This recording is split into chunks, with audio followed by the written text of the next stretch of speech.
Tol, pasok ako mamayang gabi, so update lang tayo ng konti habang meron pa akong time. I wanna make sure kasi mag-snow ngayong gabi. Mukhang meron kami snowstorm coming up. I'm not really so sure 3 days in a row or what, but eventually mag-snow nga ngayong gabi. So pasok ako, night shift ako ngayon. So itong ginawa ko ngayon habang naghihintay, napaagang gising ko. So yeah, yun ang nga sabi ko dati. Gumawa ako ng hinge rito. Gumawa ako 1 by 2. At nirel ko yan sa stud rito sa ano. Para make sure na talagang ano siya. And then, bumili ako ng hinge. Dalawa, maliit. I think I'm gonna add another couple more just in case. It's just too small, man. The hinge is just too small. It's like $5 or $4. You know, so gagawa pa ako isa pa rito. I'll probably end up putting one more here, and then one in the corner here too as well. And so, yari, ngayon, pwede natin yan. Pwede natin yan, lagyan ng stand.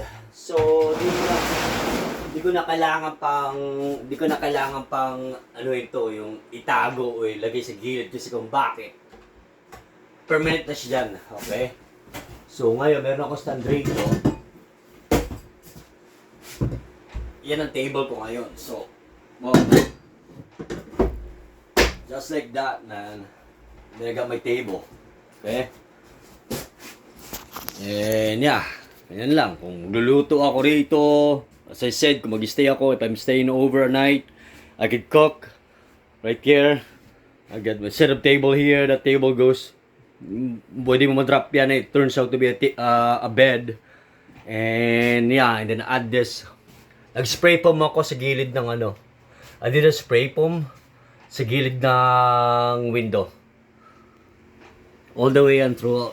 I did the best I can. Pero yung iba mukhang hindi ko nakuha kasi napakasikip rito. But, that's fine. So, linisin ko yan. Pag nag-dry yan, scripting ko lang yan. Madali lang yan malinis. Just to make sure na dry sila. And then after that, matigas na nga Tigas na siya. Pero basa pa yung iba. I don't wanna do it kasi madikit sa kamay. So, even here, nagkaano nga ako, scripting ko lang yan. Dali lang matanggal yan. Parang foam siya, you know what? Liquid nga lang. So, yeah. Yan ang update ngayon. At pag nag-dry na yan, linisin ko lang yan ng konti. And yeah. Tapos, bala ko kasi parang may leak na konti sa window na to. Kaya naglagay ako ng spray foam. And then after that, itong silicone na to, about the silicone, to put the silicone outside. Because it's kind of it's leaking a bit there. But this kind of weather that we had outside, it's pretty cold. This won't stick pretty good. This won't stick sa edges ng sa edges ng window. But I end up buying one of this Plexio. I don't know. I might try it. Spraying ko lang sa gilid ng window ko, and then let's see what happened. So, I'm pretty happy. At least tapos na rin niya. Yun lang mamalit ng mga bagay na kailangan i-use dito. Mga cosmetic nga lang, you know.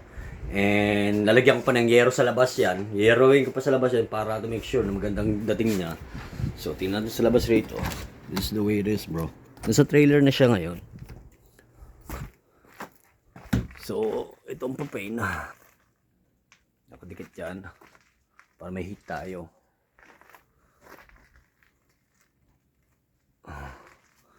So, yep. So, yero yung bubong niya. Okay. Ayun nga lang.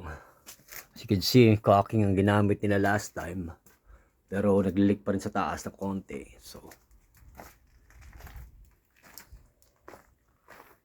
yep. Sa trailer ko ngayon yan. And by the way, just bought a snow machine as well. Getting ready for this winter expedition na 900 pala yan. So, Ayan. May solder siya rito. Pwede mong gamitin battery if you want it. And that's it, bro. That's it. Kaya, yan. Look at the beer. Oh yeah. So, yan ang baybahayan ko. Pag winter, pag naggusto na huli ng isda or something, mag-stay over. Mga bata gusto matulog dito, they could sleep over here. Wife and the dogs as well. Kaya, balik tayo next time ulit. Peace tayo dyan mga katropa.